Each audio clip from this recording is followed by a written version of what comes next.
Hi everyone, it's me, Sandy Cruz of Sandy K Nutrition, Health and Lifestyle Queen. For years now, I've been bringing to you conversations about wellness from incredible guests from all over the world.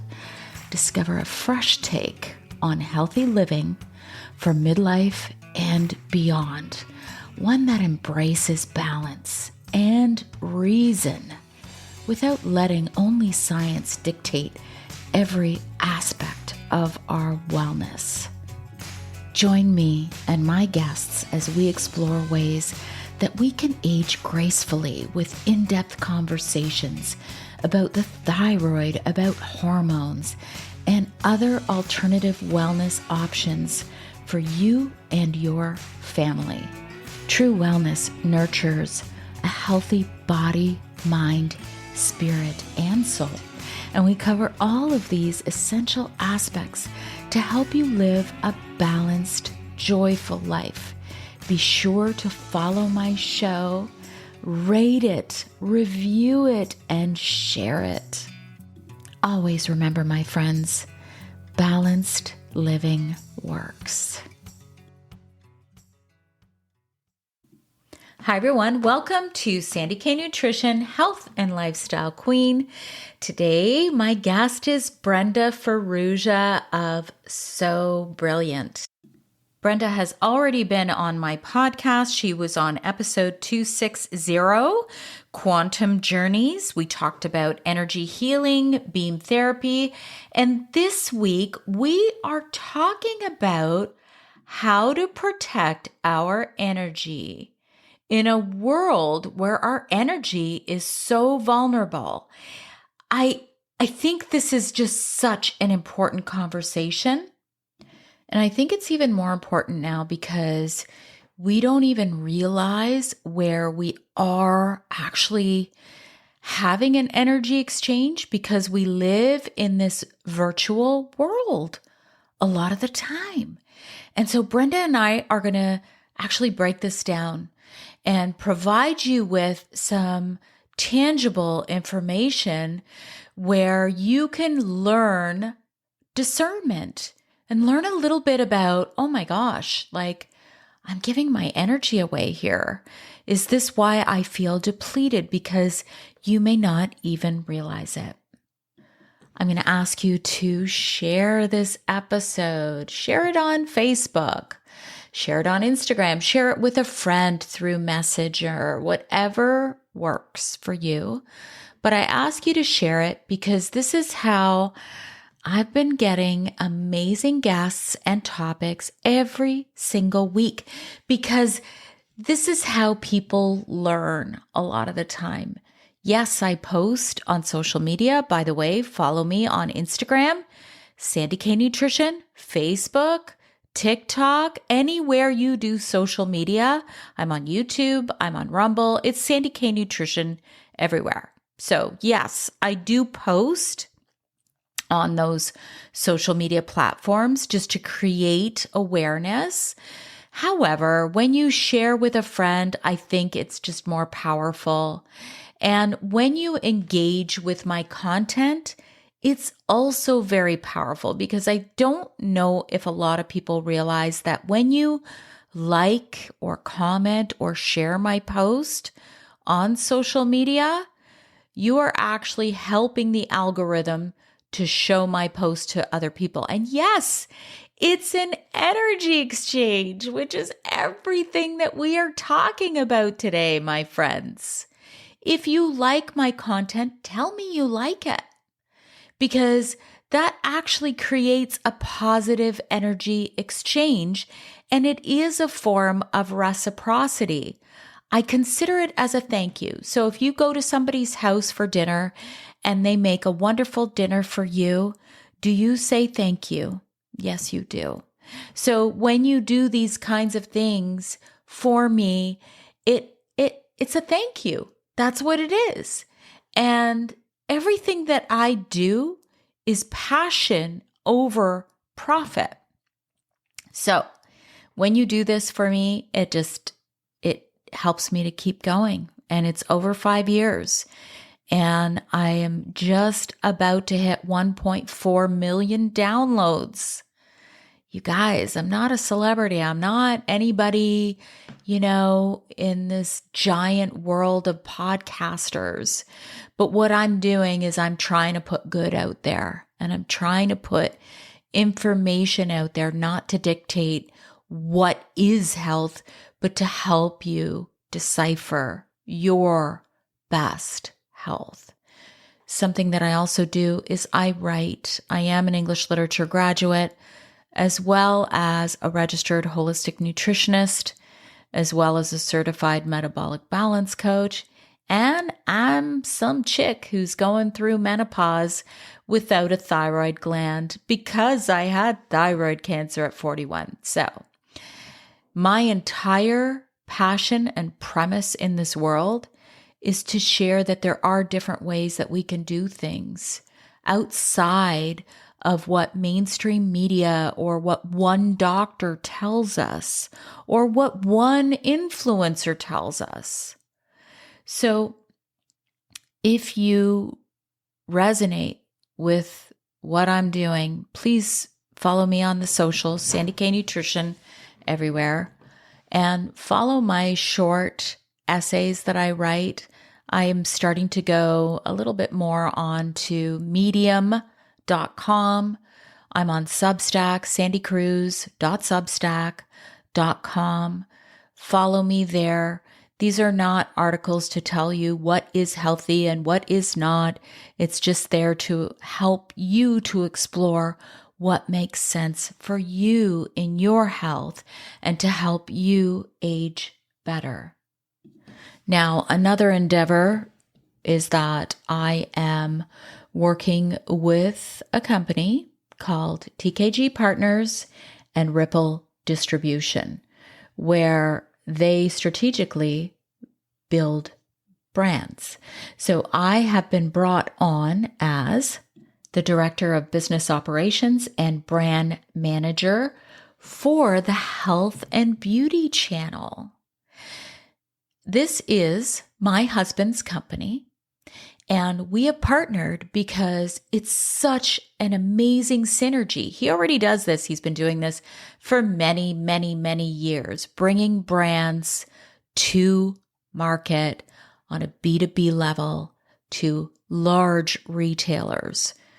So I've joined because I'm like, man, I know a lot of smaller brands that can scale up and that are doing incredible things, but people don't know about it.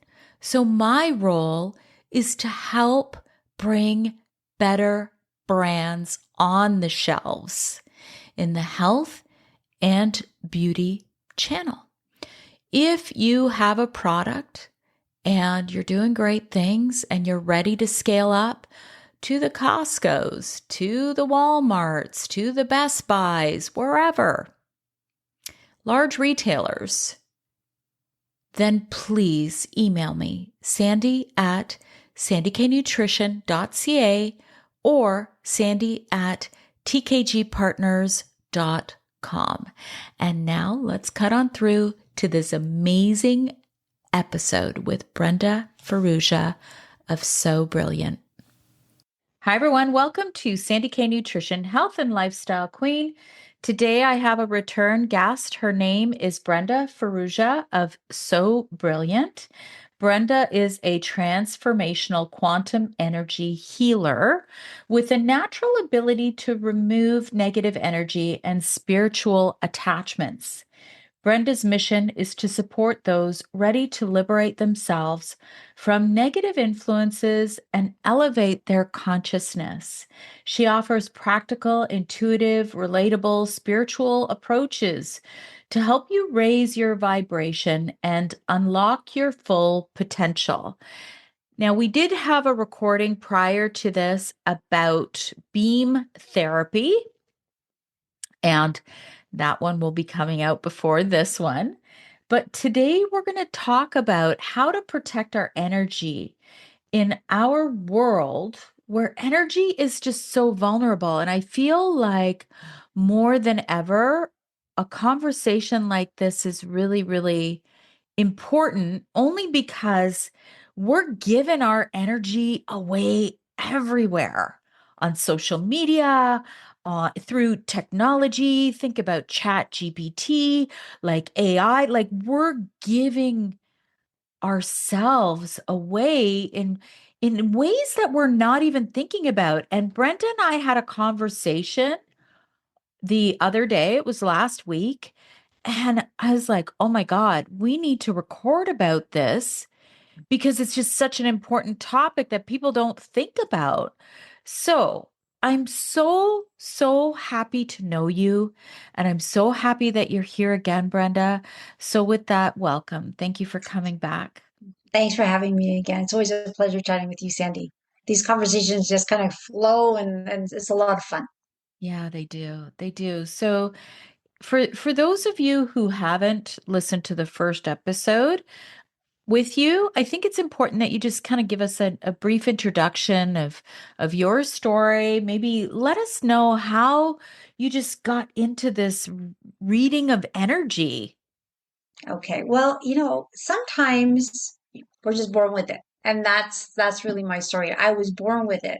I could see angels when I was happy because I was in a higher vibration. When I was sad, I would see dark beings, let's call them the devil, things like that. But you just assume that everyone can see that. Like it's just like breathing. So it's no difference. It's just something that's always been with me. It wasn't until I started to tell my mom, "Oh, mom, careful. There's that thing in the room," or "Mom, the energy of the house is shifting. This is not good. The dark things." And she'd be like, "What are you talking about? Stop talking like that. People are going to think you're weird." And it wasn't until like a very young age where I really start to notice I can't talk to the average person about this because I could see dark things jumping into, say, my father, and then he would act not so nice. His eyes would glaze over. And I'm just like, I tell my dad, that wasn't you. That thing just jumped into your field. You did that, and now you're back. So as I got older, when I would ask my friends, "Hey guys, do you see that? Do you sense that? Do you hear things?" And they'd be like, "No." It then became very apparent I was to hide it because it was not something that was common and it was different. And then my mom's voice would always say, "Stop telling people they're going to throw you into like a loony bin or something like that." So it scared me. I didn't want to be different. I didn't want to be weird.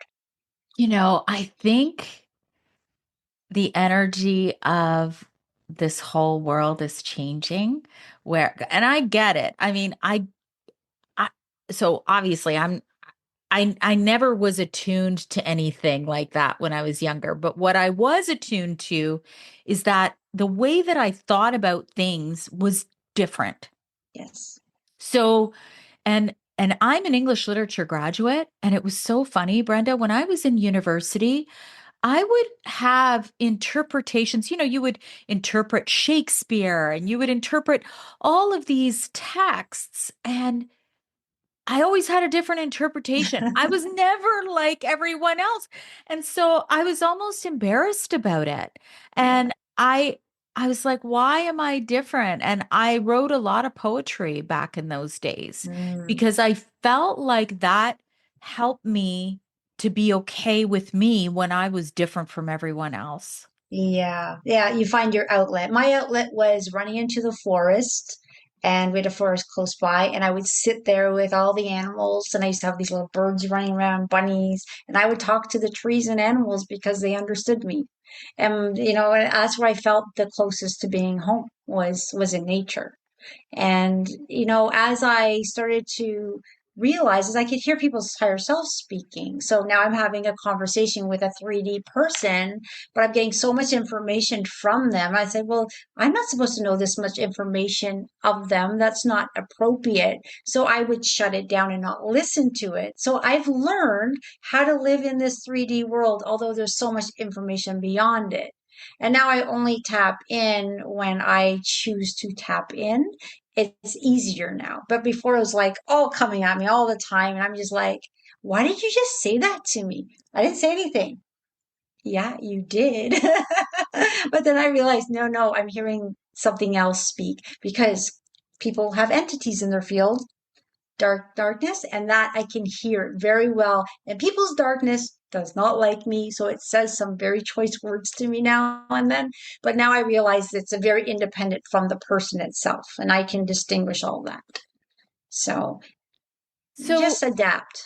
yeah, like here's the thing. I started to be interested and really to understand energy about this would be about 2011, 2012. And you know my story that I started to get into feng shui because I'm like, okay, energy. And I kind of started to play around with how the energy in my home felt and how I can move energy and Mhm. how energy can be stagnant.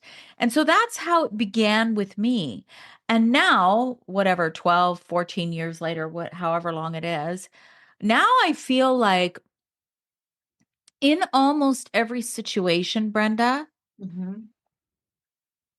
I can look at somebody, a complete stranger, and I could feel something that I know something about them, Yeah. even though I might not know them. So Yes. maybe, and like a lot of us have this, just like you Yes. said, like we're all kind of born with this inherent ability, and I guess you could call it intuition and energy and, all these things mixed together. How would you explain that? Well, we all are connected for sure. And sometimes the simplest thing would be when you think of someone and they call you or they text you, how did that happen? Right? That's a very simple explanation. Or when you're somewhere and you can feel someone staring at you, or you just know their presence is there. Well, if we weren't energy, then how can we sense that? Or you walk in a room, you can sense if a room is happy or if it's tense or if it's sad. Why can we do that? Because we're energetic beings and we're tapping into energy all the time. And until we all can do it, it's just as you start to realize that you can do it or feel it, or, a very quick thing that I do with some clients who don't understand energy, I go, just imagine you have an energetic ball in your hand and just sit quietly and just feel it. And like some people are like, oh my, I can feel it. And some people say, well, I can't do it. Well, if you're going to say you can't do it, you're going to shut it off in your brain and you can't do it. So just be open minded and say, I'm going to try. Be open. And that innate ability will come in and you'll feel that ball. And some people feel it growing. We're energetic beings. It's like it's so real to me that I don't, even question it. But if someone were to question it, I just say, you know what? Try it. Think of someone. They'll call you. Send love to your kid, positive thoughts to your kid. Your kid might call you and say, Mom, I felt your love. Because we're very connected to our children, right? Yeah, So I think it's that depends on everywhere. your kid, of course. And how much partying they're doing, which is I think that's an It's true. important thing to Yes. mention because don't you think that, Brenda, like in this modern day, there's all these numbing agents, like Oh, even especially during COVID. I don't know if you remembered, like when you were looking at any social media, it was all these midlife moms getting drunk, talking about wine o'clock, talking, right? And so it's numbing that yes. inherent ability, whether it's drinking, scrolling on social media, whatever it is, Mhm. you're numbing it, right? Yeah, yeah, I know. And I deal with so many teenagers that are numbing in so many different ways. But it's that there a lot of these children, they're so sensitive and they feel the heartache of the world and they don't know how to deal with it. But when you give them that power to know that you can use this in your favor and you can protect yourself in other ways, they can slowly learn how to cope with that extra energy they're getting and slowly stop the numbing agent. But I never tell someone to go cold turkey because that would be unfair. It's something that they will learn and grow and start to, and they'll say, "Hey, Brenda, you know what? My social media is gone down to like 20%. I'm out and about having fun with it. Thank you so much." But some people will go into a room and they'll get so overwhelmed by the anxiety out there, the confusion, the anger, that they go home so drained and they're like, I can't be out in public because of it. But when you learn you're sensitive, you can put up that protection barrier, go out, have a great time, come back not tired, fulfilled because you went out, had a great time. And instead of absorbing negative energy, you can actually send out positive energy. And that's what I do. I just send out love and light everywhere I go. So I don't get tired because I don't pick up anybody's negative energy. I just send out positive energy. But it took practice. I was going to say that I think that's a skill. Like we're going to talk about that and give some actual ways in which you can start to learn your own ways, because obviously in this podcast we're not telling you how to be. We're not like you're going to have to, we're giving you some things to think about. That's Mhm. the name of my new podcast coming. But this one is separate because this is long form. But you know what I mean? Like we're just talking about ways. And then you have to decipher resonance and go, oh, yeah, this actually makes a lot of sense to me. I'm going to try this. And you're definitely great at giving different tools in different situations for individuals to try. So today we're talking more specifically about how to protect your energy, Mhm. especially in a situation where you might be vulnerable. And I think this is really key because when we're vulnerable and we're in that vulnerable space, we may let our guard down.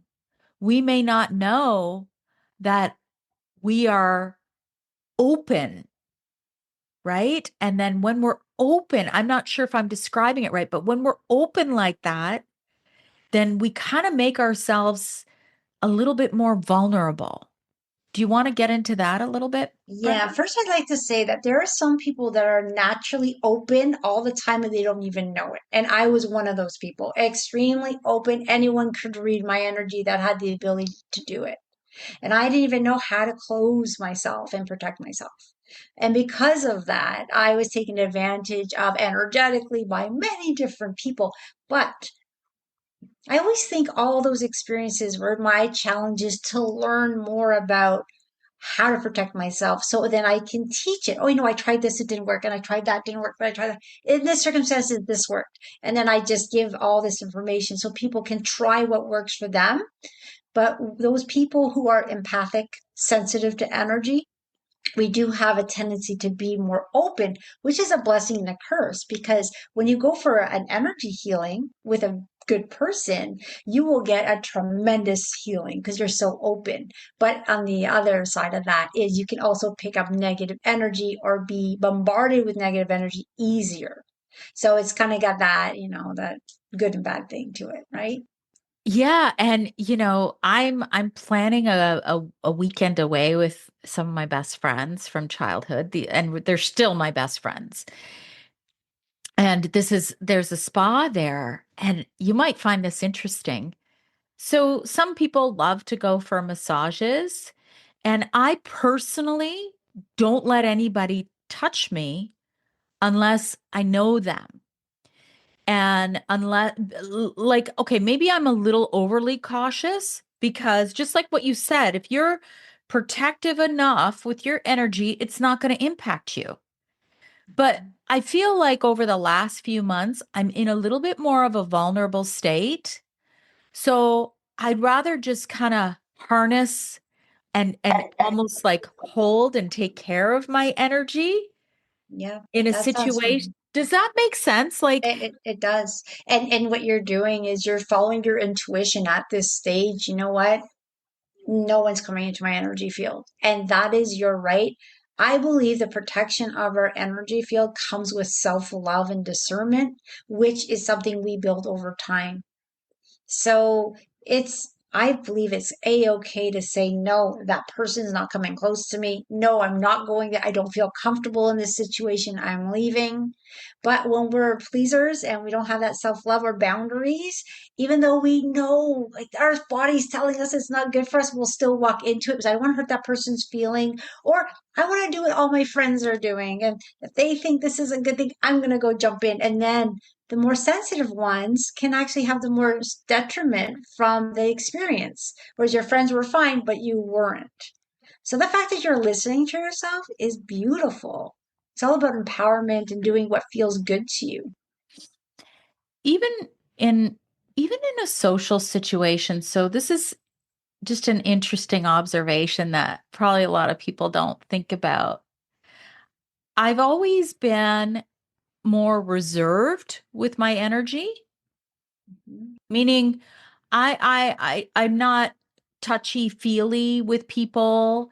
I don't overly, you know, and I don't like people to overly touch me either. And like I don't know. I'm laughing because I can see you in a room where people want to touch you. And you're like, no, but it's because you have a light, you have an energy. And there are people that are just attracted to that in a very innocent way. But there also are those energy vampires that will spot you out and say, I need to touch this girl. And they're going to drain you. And you'll be like, I'm so tired. What happened? And you're very smart that you're just like, hands off, hands off everyone. Um, But Very interesting. there is that people pleaser that you mentioned.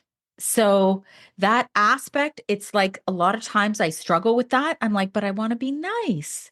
I don't want Mhm. to be mean. I don't want to tell that person don't touch me or kind of pull away. So like I don't like people touching my hair. I don't like it. And for some reason, a lot of people want to touch my hair. And I don't know if I'm like attracting that. I don't know, but I'm like, don't touch my hair. Like, I don't like it. And I can almost feel this, whether it's intentional or not intentional, because Mhm. I actually, I try not to go there Yeah. because sometimes, you can misread, but intentional or not intentional, and you and I have talked about this, there are people who will take, right? You know how you see people in a room who need to touch everyone, Oh, yes, yes. right? And they're very, very flirty, and I got to touch you here, and I got to touch you here. It's like they're taking a little Mhm. tiny piece Yeah.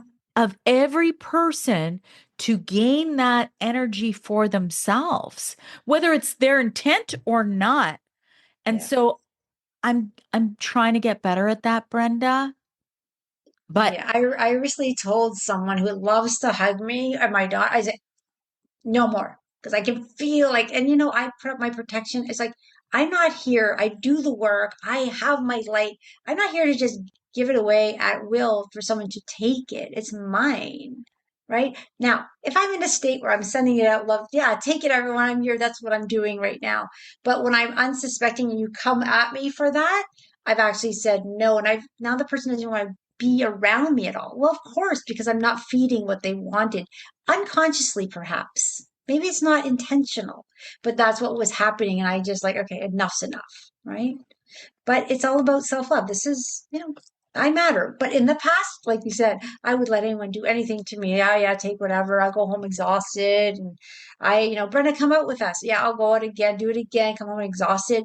And I'm like, why am I doing this? Like, what is it in me that's just allowing this to happen over and over? And it wasn't until I started to work on myself and really work on my self love and say, I matter. Now I'm very, very adamant of where I'm going, who I'm going with, and who taps into my energy. yeah, and I think for anybody who's listening, if somebody comes into your energetic field and either they're close talking or they're touching you or touching your hair, the best way is just to be like, how does that make you feel?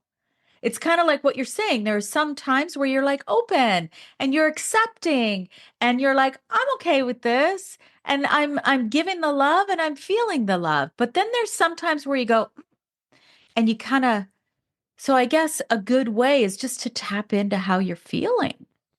Yeah, exactly. It comes down to the awareness of your body, how it's feeling, your intuition, observing, and then being discerning about is this good or not good for me? And over time, if it takes practice, I used to fail. I like, okay, this I'm going to do really good when I go out, and then I'm like, oh, I failed so miserably. I couldn't stand up for myself. But it's just practice and learning your boundaries, and it's just being human. So, you know what, we can just start to be observing, like, oh my gosh, you know what, this conversation is just making me realize how much I give and how drained I get from some of these situations, you know. And sometimes there doesn't even have to be physical contact. It could be somebody's just, you know, our energy fields go very far, right? So it's about being aware of where I'm going, who I'm going with, and not everything is can be that predictable, obviously, right? I would love for you to tell the story that you told me about one time. It was a Reiki healer. Oh, I And know exactly which one I yeah, told please you. tell me that Yeah. story. Tell Okay. us all the story. Well, I was talking to clients and letting them know that when you are choosing someone to work in your field, to be discerning, to be prudent, to do your due diligence, meet the person first. And as I was explaining that, because this is your temple and you can't just let anyone tap into it. So I had a coworker of mine, because I used to do energy work at work. And she's like, "Oh, Brenda, I'm scared of Reiki. I can never do Reiki with you ever, like because of my experience." I go, "Well, what was your experience?" And she's like, I thought I tried Reiki. I found this girl online. I went into her house, and the house felt very dark and gloomy. And I wanted to run, but I didn't want to be rude.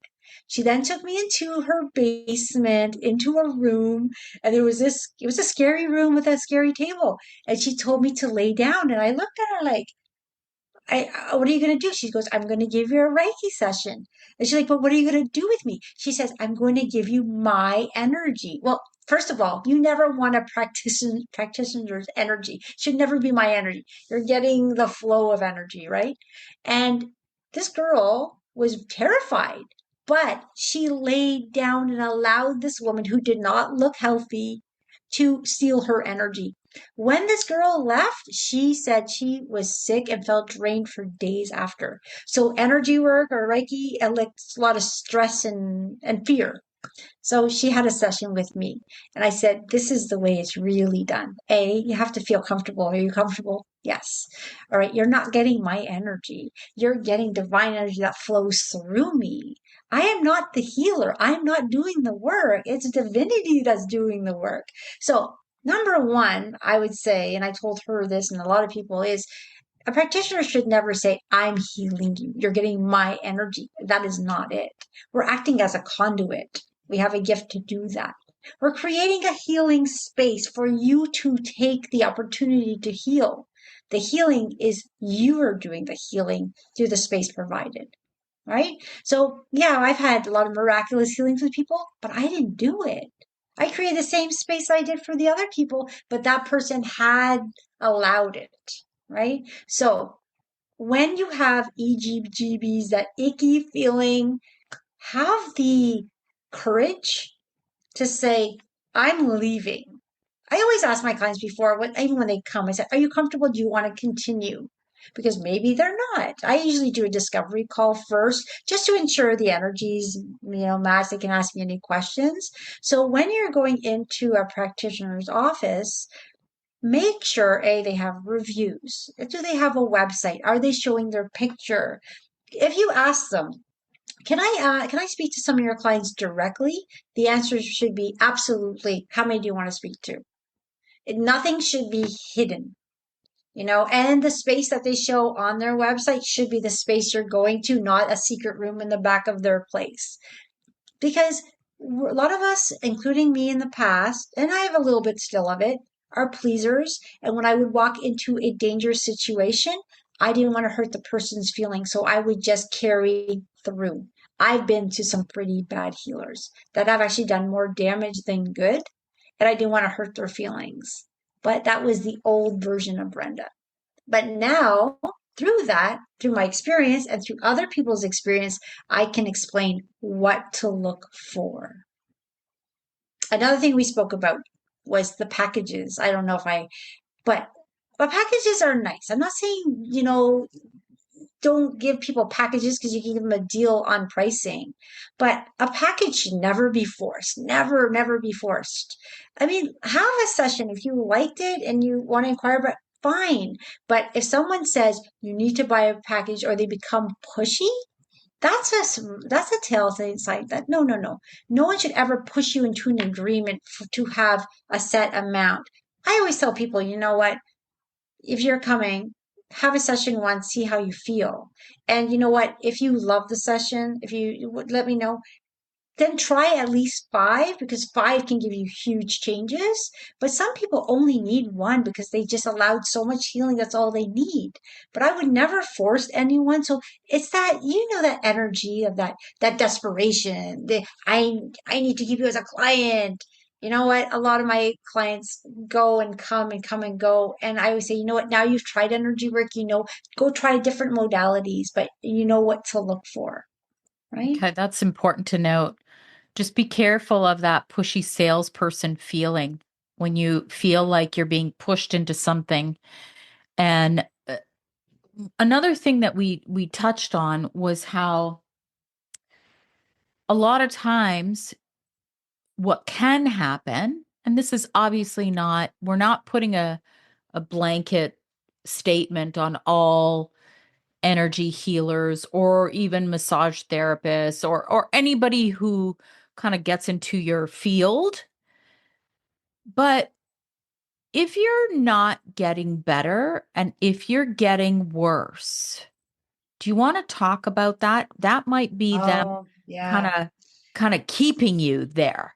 Yeah, this is unfortunate, and this is what I see a lot in my practice is a lot of times I'm dealing with people who have been working with a practitioner for a very long time. Now, it can be, and I just like anyone in your energy field, an acupuncturist, an energy healer, a Reiki therapist, whatever it is, right? And they say, I'm not getting better. And when I said to my practitioner that I'm leaving, suddenly I even got worse. I'm feeling sicker. And when they come to me, because I have the ability to tell what I'm seeing, and it's not in every case, but a lot of cases, is that energy practitioner, or I'm going to say they're not healers, they pretend to be. So with any career, with any profession, there can be, people in there using it for the wrong reasons. And sometimes they will use it for the wrong reason, get clients and do an energetic cord because they know how. I work with only the family of light beings with love and light, and everyone has free will to come see me or not. But there are other practitioners that work with the other energy, which is more you're my client, you can't see anyone else. And if you go to someone else, I'm going to hurt you. And they will do something to their field and kind of an attach a cord, an energetic cord. And if they feel that client's not coming enough, they'll tug on the cord. So they'll make them feel sick.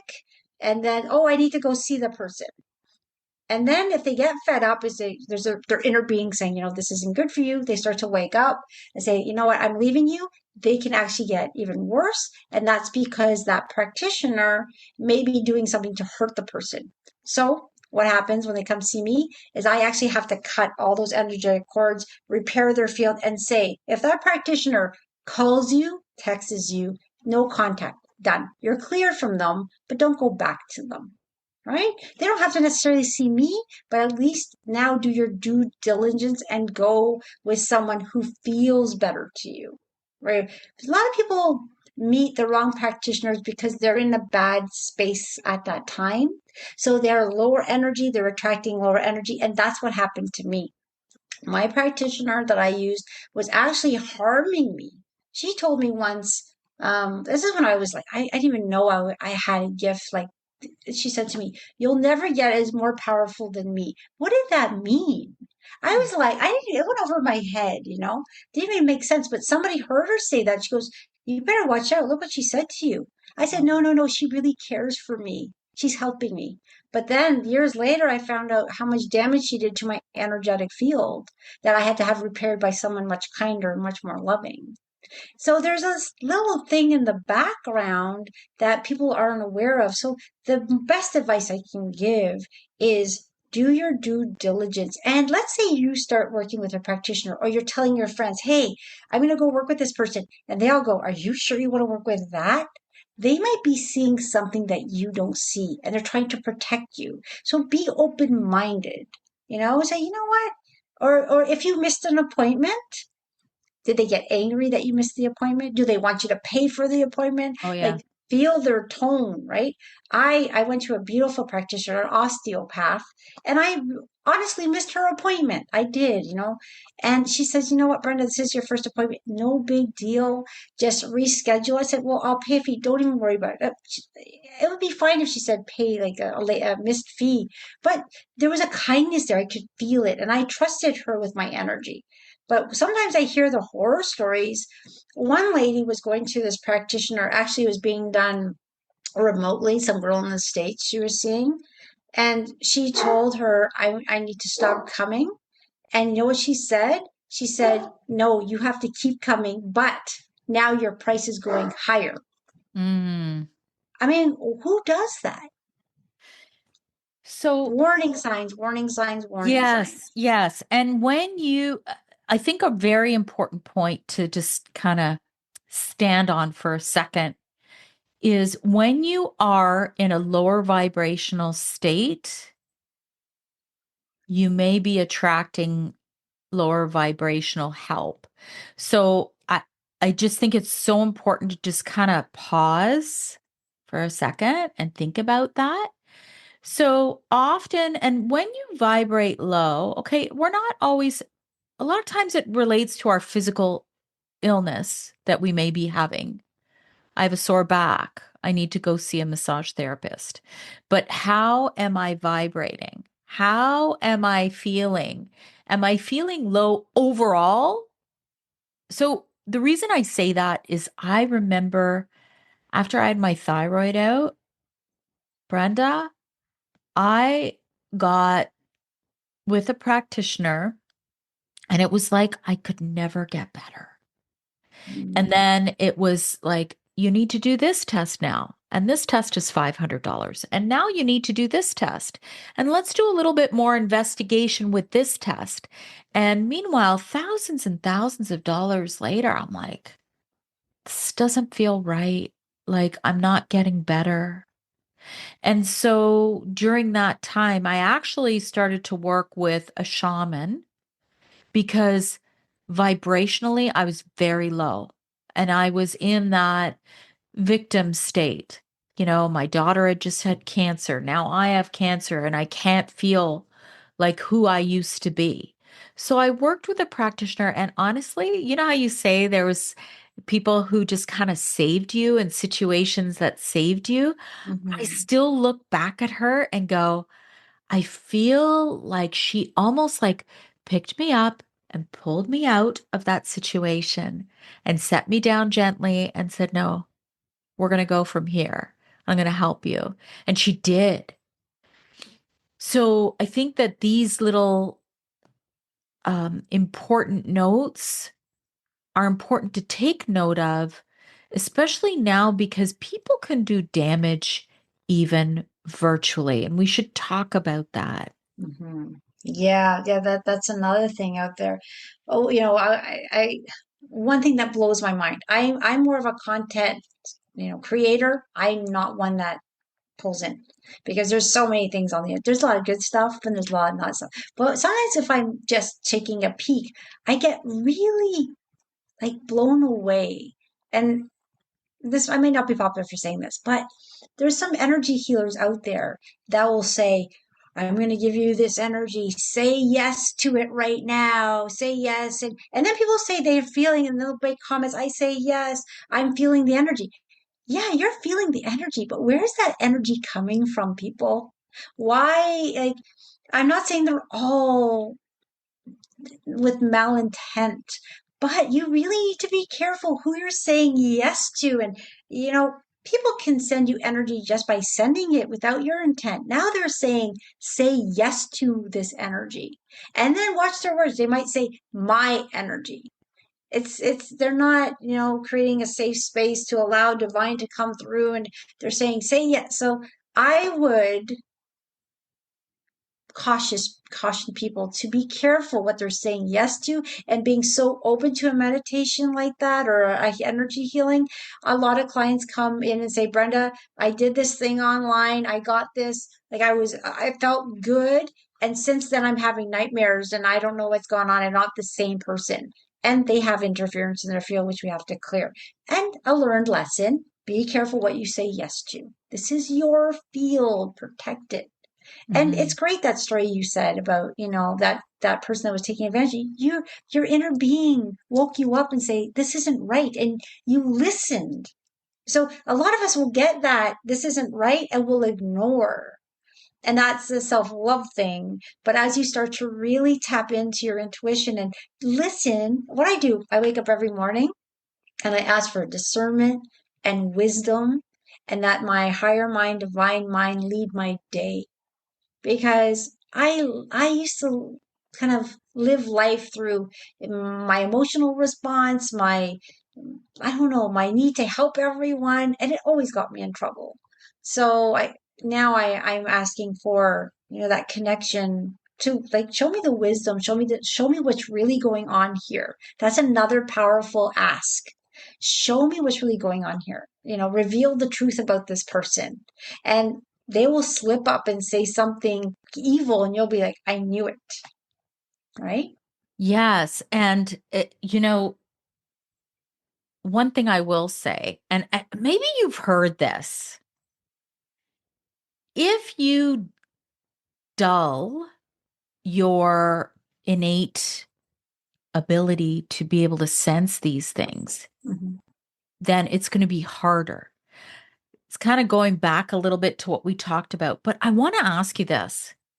Have you ever heard, okay, back in the day, they used to call alcohol spirits.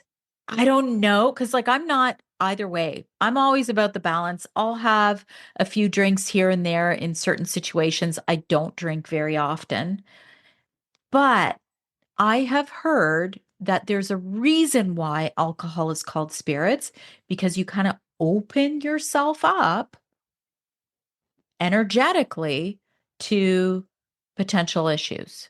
What are your thoughts on that? You get me a whole I know. on a different track here. Still, I Um, had to bring it up because we're talking about being able to tap into that energy. So it's important to say certain things can numb that for you. yeah, yeah. I was a big drinker back in the day, and those were my darkest days. I constantly got into trouble because my interference was so high. I no longer drink. I am much more clear, and I live a healthier, more positive life and make positive choices. Is there a correlation there? Absolutely, from my perspective. But am I going to tell people they shouldn't drink or not to drink? Not my business. Right. But it's nice to know that, it might have something. One thing that I would totally, very firmly say, do not get passed out in a bar. Like, do not drink excessively that you pass out because you are so open. Entities will walk into your field. And I do a lot of clearings of those cases. And they'll say, oh, it was my 40th birthday. I got so plastered. I got passed out. Since then, I haven't been the same. Yeah. So kind of your point. We need to be careful where we're at, what we're doing, and keeping our field clear. Yeah. So yeah, good conversation there. I'm not going to take you off on a wild run here because that's kind of my specialty. But yeah, we'll keep this to what this is Okay. today. Okay. No, that's fair. I just think it's important to bring it up Yes. Yeah. because people Very, don't very. realize that certain things can numb and dull these natural senses. Well, think about, I don't know if this is too controversial to say. You say whatever you want, girlfriend. All right, let's just say this. During lockdown, why were some things able to stay open and some things were not? Some promote more negative energy and some don't. So it was very interesting to see that perspective of what could stay open and what could not stay open. And if you're attuned to your energy, I mean, you can keep it strong in no matter what, but there's that temptation per se to go down the other route was easily accessible. And it is what it is, right? And unfortunately, during that time, a lot of people became alcoholics to numb, which was, benefit for something perhaps, right? I am about helping people I create the space so they can release the interference that comes through and they can make the right decisions for themselves to become more who they truly are. And that's really what we're doing at this point for people who are working on themselves, finding out who we truly are by releasing that interference that shouldn't be there and bringing in more light. And you want to do that with a safe practitioner, someone you trust, and not just with anybody you see on the internet saying, let me give you your energy. I've had people say, why don't you do those calls where you say, send your, and I'm like, I could never do that. Yeah, my ratings would go up, but that's not me. I was offering for 4 years group healing calls every week in a very safe container. They started on Zoom and then they went to YouTube Live. I actually stopped them on YouTube Live because what was happening is with the Zoom calls, I had people register. I knew who was be there. But when I started opening on YouTube Live, what I noticed is we had a really nice group that we just shifted over. But then I started feeling energies of perhaps people that were there for the wrong intent. And then I had to use extra energy to keep them at bay while I was keeping everyone else safe. I'm like, I'm expending way too much energy to keep everyone safe. So we stopped that. We're back into the nice, safe container again. So be careful what you jump into. Go with that gut feeling. Ask your higher self, ask your soul, ask your spirit guides, is this really beneficial for me? And if you're a very confused person because you don't know what's right or wrong because we can be numb because of all the trauma and things we've been through, that you might not know the right answer, perhaps ask a wise friend. I once had a very wise friend that said, stay away from that woman. I don't like her. And I said, you're out of your mind. She's so nice to me. She was like, she's nice to you for a reason, Brenda. They can be very charismatic. They can be the nicest person. It doesn't always mean that the intent is the right intent. The other thing I think it's important to note, so this is going back from when Facebook first started. This is a long time ago. I got some years on me, but my kids were little and my husband's like, don't ever put our kids' faces on Facebook. And I remember saying to him, but like I it's only friends on Facebook. Like it's not open. And he's like, please don't do that. Please don't. They're my kids too. Please don't do that. And I think it's important to note. So for me, unfortunately, my face is kind of everywhere. And a lot of times I can't control what somebody thinks about me. And they may not like what I'm saying. They may not like what I'm putting out there. Or if you're not in a public space and you have your children who are on your social media, and this was what, and since then, this is a long time ago, I'm like, oh my God, like I'm so glad I didn't do that. Now they're adults. It's their choice. They have free will. They can do whatever they want in that sense, in terms of putting their faces on social media.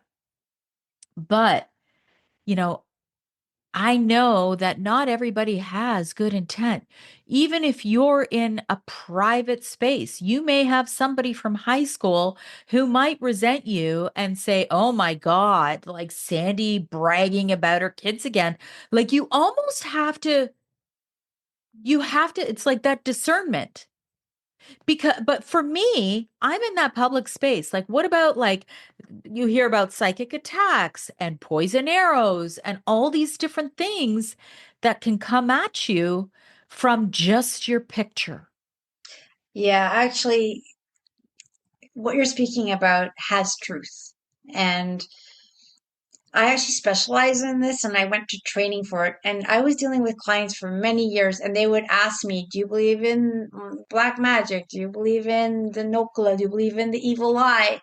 And I said, I know about it, but I don't work with that. I only work with love. So I don't understand it. But it became such a request that I asked the universe, who can I learn that's safe to learn from? And I fell into the arms of a PhD in Ohio and her husband.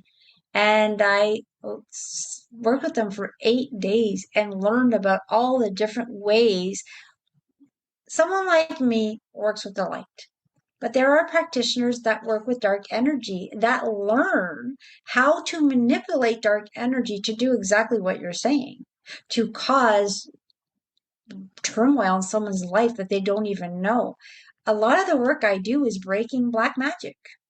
And I put out videos about it. And I get comments about from witches saying, I know this is like crazy talk, but telling me, you want to go? Let's see how powerful you are. I'm just like, if you, Oh, I'm not engaging in fight. I don't fight. There's nothing. I just let it simmer down. That's them wanting to get in. But there are two sides. There is a battle between light and dark, but it's just contrast and what side you choose on. But there are people more than ever before that are choosing the side of dark practitioners, dark magic, because when they hurt someone like you, someone who's shining the light, the your light is needed on the planet. Your information is needed on the planet so people can make choices that are helping themselves be better. But the dark energy of this planet and practitioners don't want that to happen. So they'll kind of do things. So there are psychic attacks, there are those things. But the best thing to do really is as you start to really work on yourself and create this huge field of light they can't even come through. But we all have subconscious beliefs. But what are our subconscious beliefs? Some of us, like myself in the past, were more we're more open to dark attacks, if I can say that. I've had my sheer amount to the point where actually I had cults attacking me because I was helping someone release from one. Psychic attacks from all over the world, they've almost took my life. But what they also taught me is how powerful the light on this planet is and how powerful I can bring in that light to dissolve it. I'm still here. I'm wiser. I love to teach people how to protect themselves. And if you are in the public eye, there are things, and I think I agree with your husband, not putting your children on, those streams where they're just so open. Because if someone has something against you, what is our biggest weakness? Our children, right? So they can attack that way. So it's not to scare people. Like the last thing I want to do is scare people, but it is to make them aware. And I just getting this. So sometimes when I'm dealing with black magic, where like family is being attacked by black magic, but there's usually one person in the household, sometimes two, that have no effects of the black magic at all, nothing. And they're like, how can this be happening? I'm not being bothered at all. Well, his belief systems are different. His themes he came in to deal with on this planet are different. So it can people are susceptible due to their belief systems that are hiding in the background. Even when I said back in the day, I'm not bothered by black magic, I was still being attacked. I'm like, how is that possible? So I deeply had to go to the roots of my belief systems to say, what is it in me that's allowing this to come through? It's lack of self love. It has to do with past lives, although it's not really past lives. That's going to be a whole different topic. It could be the themes I came to experience. We're multi-dimensional beings. So when someone comes to sit in front of me and says, Brenda, I got to tell you something. You won't believe what's going on in my life and you're going to think I'm insane.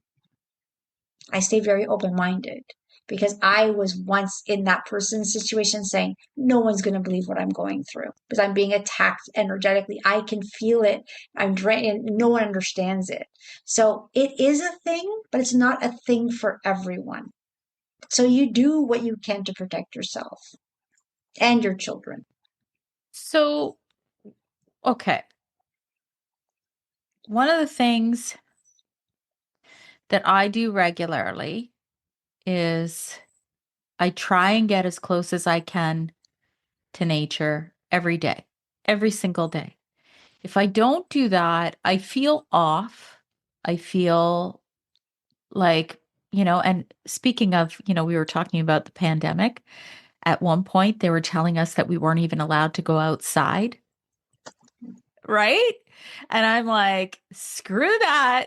I'm going for my walks because this is the only thing that's keeping me sane right now. So I was a rule breaker for my own mental sanity.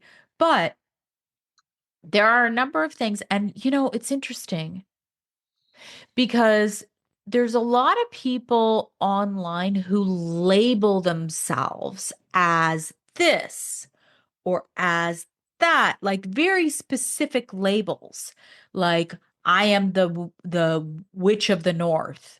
I am like I'm just I'm just kidding. But you see that, and they actually give you all these spells, and then they tell you to like tell me how it worked for you.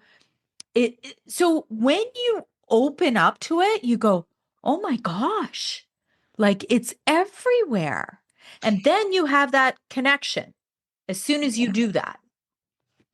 You know what? It's this is totally a very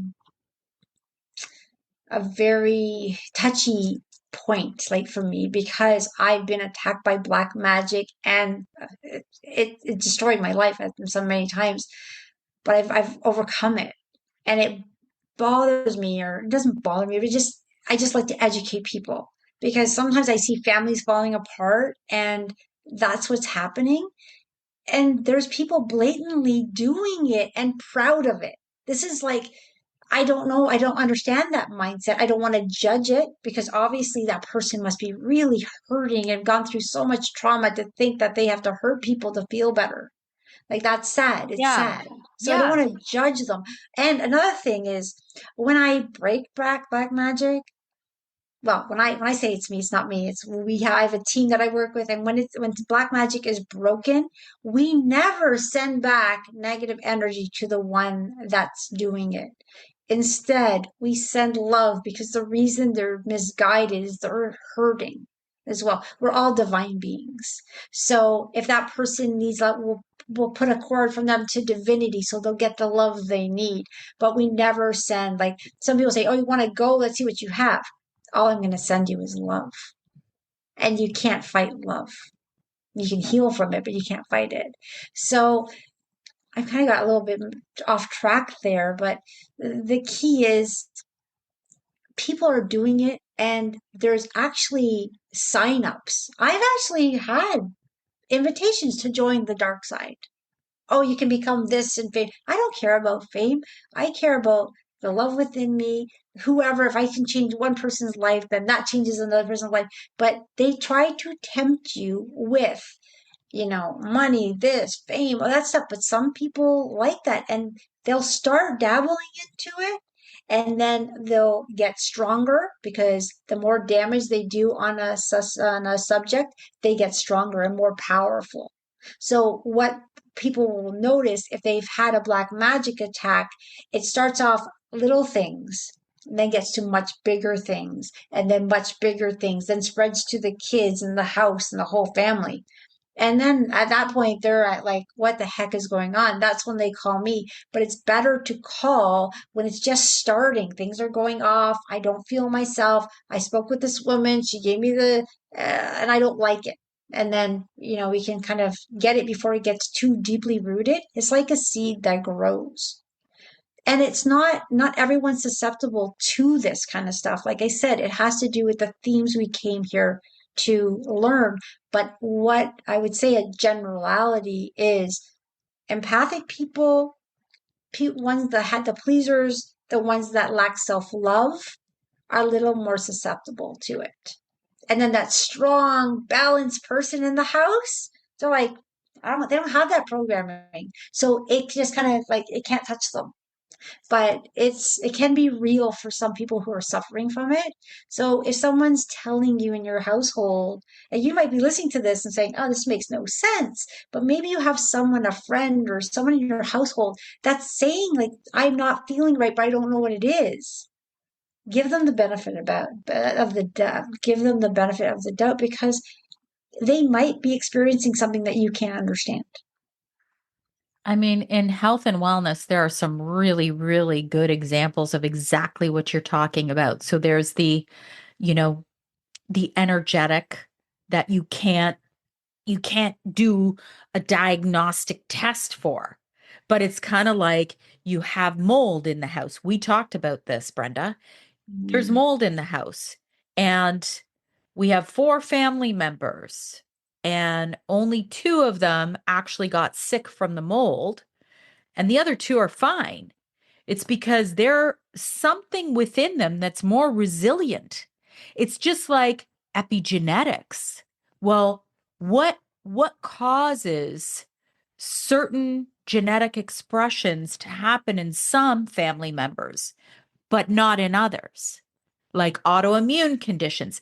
You're in some sort of a weakened, and maybe weakened state is not the right term, but there's something that's keeping you down that makes you more susceptible to the things that you maybe don't really want.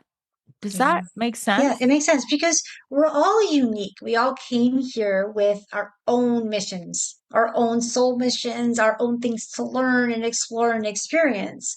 So, what I came with, I'm going to be bothered and triggered by the things I came to explore, whereas someone may have come in. Some people have just come in on planet Earth to be human and enjoy life. And those are the people that I know and see thriving and having fun, and nothing bothers them. And I used to be jealous, but now I understand what it is. They came in to be human and enjoy this beautiful planet. Some of us came in to learn things, hold the light as we go through these changes on earth. And because of that, we have to learn our lessons, which kind of hit us down, down, down, down. So we catapult up to hold the light really bright for those who are following. So it's a very unique individual circumstance. So I never discount somebody's, the situations they're in, what they're feeling, what they're hearing. No one's crazy. Even when people say, Brenda, there's an entity in my field and it's talking to me, telling me to kill myself. I've had one of those too. I understand. So let's let it go, and we do it through love. And if the person's ready, they'll let it go and they'll continue their journey on health and getting better and better. But, there's no judgment in anything. But there are some people that don't want to heal. The victim mentality will just say, it's funny. We always have people who want to prove that what I do or what someone does doesn't work. And they'll come in saying, I'm coming to see you to prove that this is not going to work for me. I always say, it's not going to work for you. So why Right. waste your time? Why waste your money? Why waste my time and money? Because I need to prove it's not going to work. All right. If that's really, that makes no sense to me, but sure. But I always say to them, why not just change your perspective, at least to a point of, I'm open to try it and whatever happens, happens. And if they can get to that neutral level, they usually benefit. But if they stay in that negative, it's not going to work, and you can just feel them tense during the whole thing, closed. It's like, why waste their time? But but maybe that's the experience they needed from me to realize that it's not going to work for them, and so be it. So I don't take things personally when they come at me that way. I was like, okay, you know what? This might be part of the healing they need. So it is what it is, right? So let's wrap up. Let's if you're kind of just starting to understand energy and this conversation really resonates, where can someone begin to maybe strengthen their energetic field, raise their vibration? How do you even start? Where do you start? I would say 15 minutes a day, just connecting to yourself. And it can be as simple as shut off everything and sit quietly and just breathe. You don't have to meditate, just breathe in some type of awareness, feeling your body and talking to yourself. And it doesn't matter what you believe in. You can call it God, angels, the universe, whatever resonates with you. And sometimes just simply sitting quiet and saying, are you really there? You'll probably feel this beautiful sensation saying, yeah, we're here. We all have spirit guides. We all have a support team that's so large. They're always speaking to us, but it's not, we're just not listening. So quiet time, just, and some people say, well, I'm a mom. This is how I started. When I shut off my gifts. I took a break from all that, and I just became an automatic person living a life until my body was going to fail. And that's why I had to wake up once again. And when I did, I sat quietly and said, what am I here for? And then it just opened up because I gave permission. Show me what I need to know. So it's simply asking when you're ready, just simply ask, why am I here? Who am I? Show me you're here. Open the gates of communication and you'll start to feel it in your body. And you might have a good cry because you're remembering who you are. And 15 minutes a day. And if you can't do 15 minutes because you're busy, like I said, when I had kids, I was doing it for 2 minutes a day and I would go hide in a walk-in closet. And then it felt so good, those 2 minutes, that I extended to 4 minutes. And then I became selfish and said, I need 15 minutes to myself. Go play.